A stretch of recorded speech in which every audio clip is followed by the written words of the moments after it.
그리하여 그날도 또한 이제 밤을 지낼 집을 구하느라고 돌아다니던 저는 우연히 그 집, 제가 전에 돈 50여 전을 훔친 집 앞에까지 이르렀습니다.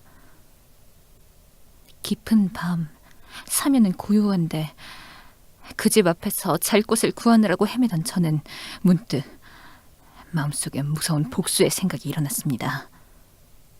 이 집만 아니었다면, 이 집 주인이 조금만 인정이라는 것을 알았다면 저는 그 불쌍한 제 어머니로서 길에까지 기어나와서 세상을 떠나게 하지는 않았겠습니다. 분묘가 어디인지조차 알지 못하여 꽃 한 번 갖다가 꽂아보지 못한 이러한 불효도 이 집 때문이외다. 이러한 생각에 참지를 못하여 그 집 앞에 가려있는 볏집에다가 불을 놓았습니다. 그리고 거기 서서 불이 집으로 옮아가는 것을 다 본 뒤에 갑자기 무서운 생각이 나서 달아났습니다. 좀 달아나다 보면 아래서는 벌써 사람이 깨어들기 시작한 모양인데, 이때 저의 머리에 타오르는 생각은 통쾌하다는 생각과 달아나려는 생각뿐이었습니다. 그리하여 저는 몸을 숨기기 위하여 앞에 보이는 예배당 안으로 뛰어들어갔습니다. 거기서 불이 다 꺼지도록 구경을 한 뒤에 나오려다가 피아노를 보고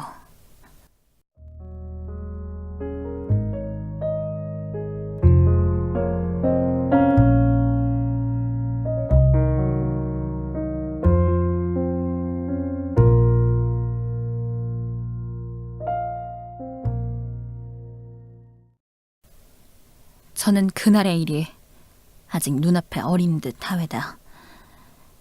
선생님이 저를 세상에 소개하시기 위하여 늙으신 몸이 몸소 피아노에 앉으셔서 초대한 여러 음악가들 앞에서 제 광염 소나타를 탄주하시던 그 광경은 지금 생각하여도 제 눈에서 눈물이 나오려 합니다.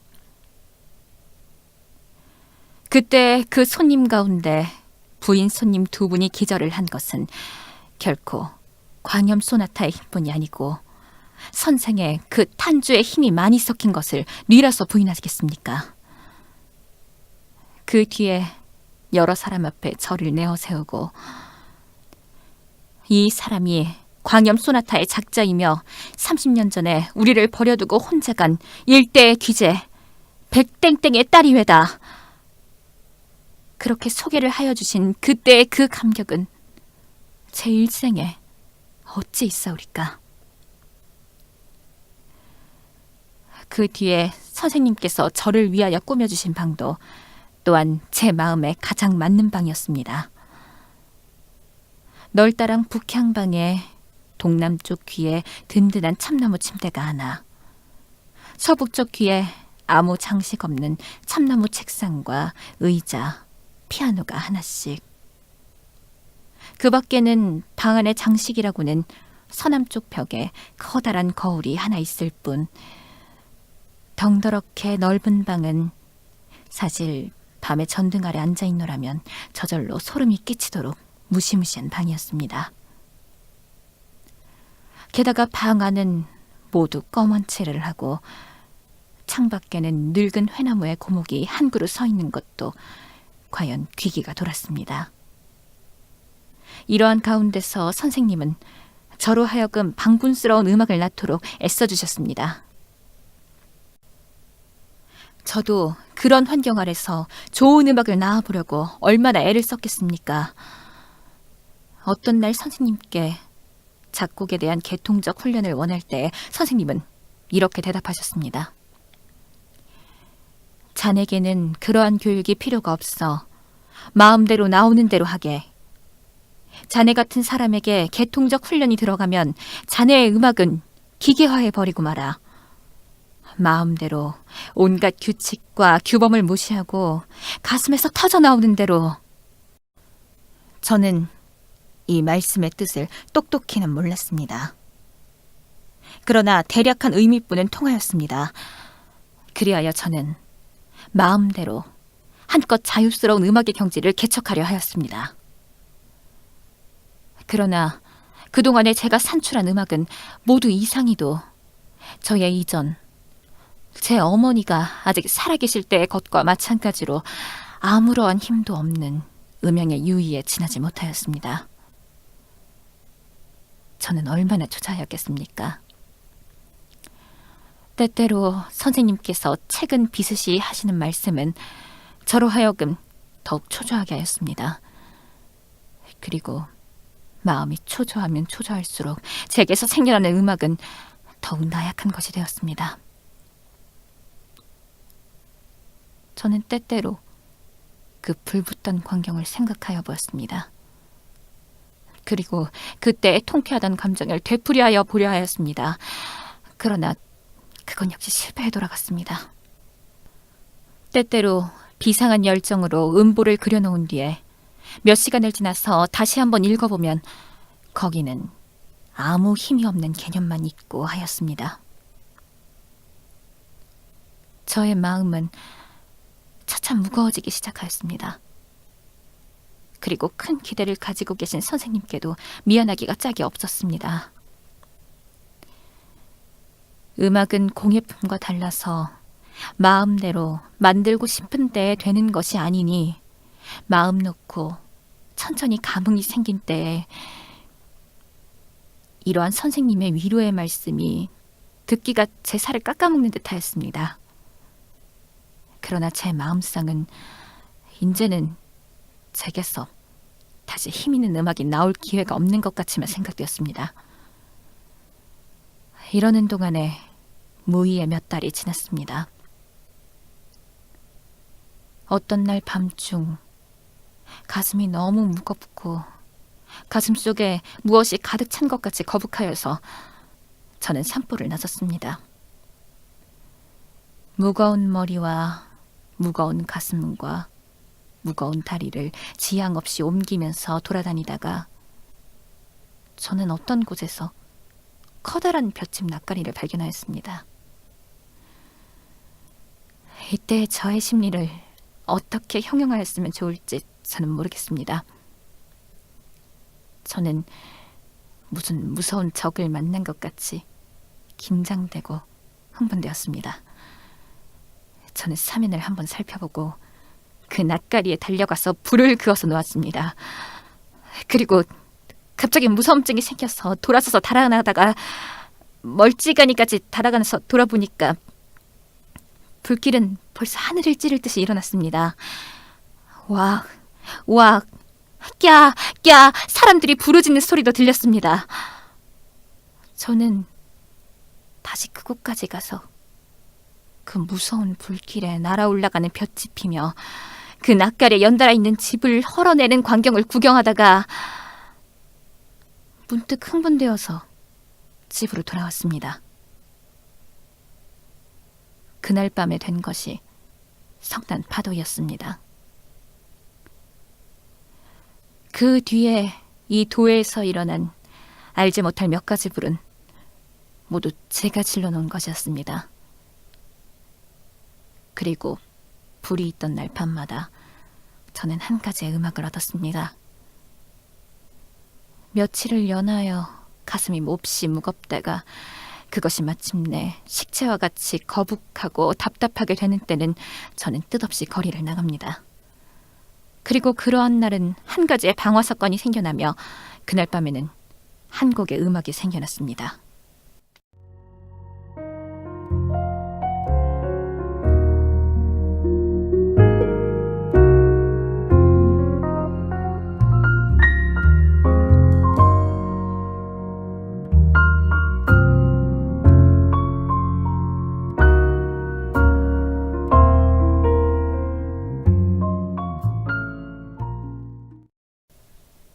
그러나 그것도 번수가 차차 많아갈 동안 저의 그 불에 대한 흥분은 반비례로 줄어졌습니다.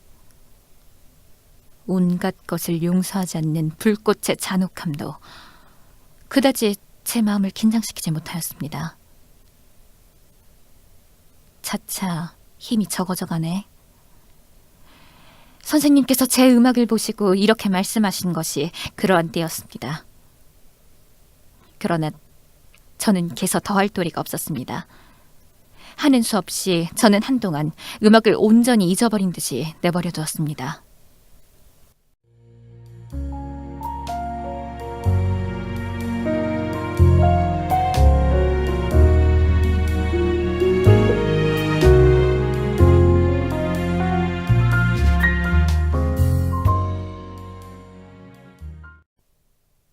다리 아래로서 나오려는데 무엇이 발길을 채는 것이 있었습니다. 성냥을 그어가지고 보니까 그것은 웬 늙은이의 송장이었습니다. 저는 그것이 무서워서 달아나려다가 돌아서려던 발을 다시 돌이켰습니다. 그리고 선생님은 이제 제가 쓰는 일을 이해하여 주시는지요? 그것은 너무도 기괴한 일이라 저로서도 믿어지지 않는 일이었습니다. 그 송장을 타고 앉았습니다. 그리고 그 송장의 옷을 모두 찢어서 사면으로 내어던진 뒤에 그 벌거벗은 송장을 제 힘이라 생각되지 않는 무서운 힘으로써 높이 쳐들어서 저편으로 내어던졌습니다. 그런 뒤에는 마치 고양이가 알을 가지고 놀듯 다시 뛰어가서 그 송장을 들어서 도로 이편으로 던졌습니다. 이렇게 몇 번을 하여 머리가 깨지고 배가 터지고 그 송장은 보기에도 참혹스러이 되었습니다. 그리하여 그 송장을 다시 만질 곳이 없이 된 뒤에 저는 그만 고나요 그 자리에 앉아서 쉬려다가 갑자기 마음이 긴장되고 흥분되어서 집으로 달려왔습니다. 그날 밤에 된 것이 피해 선율이었습니다.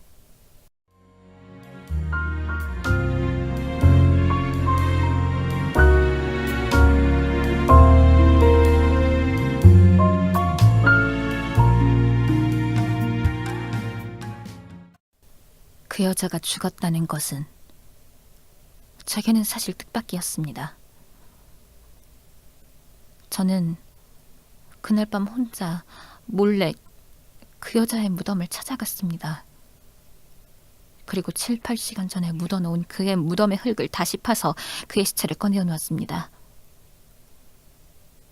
푸르른 달빛 아래 누워있는 아름다운 그의 모양은 과연 선녀와 같았습니다.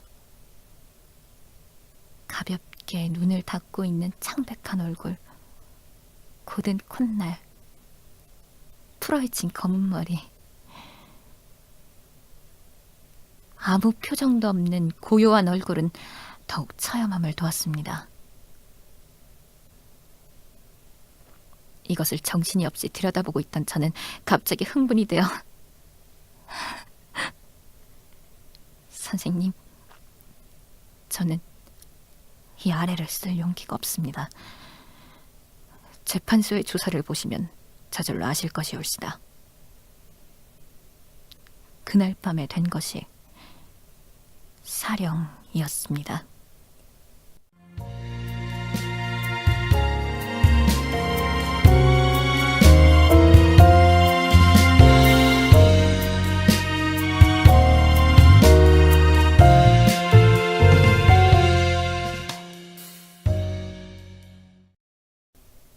이리하여 저는 마침내 사람을 죽인다는 경우에까지 이르렀습니다. 그리고 한 사람이 죽을 때마다 한 개의 음악이 생겨났습니다. 그 뒤부터 제가 지은 그 모든 것은 모두 다 한 사람씩의 생명을 대표하는 것이었습니다.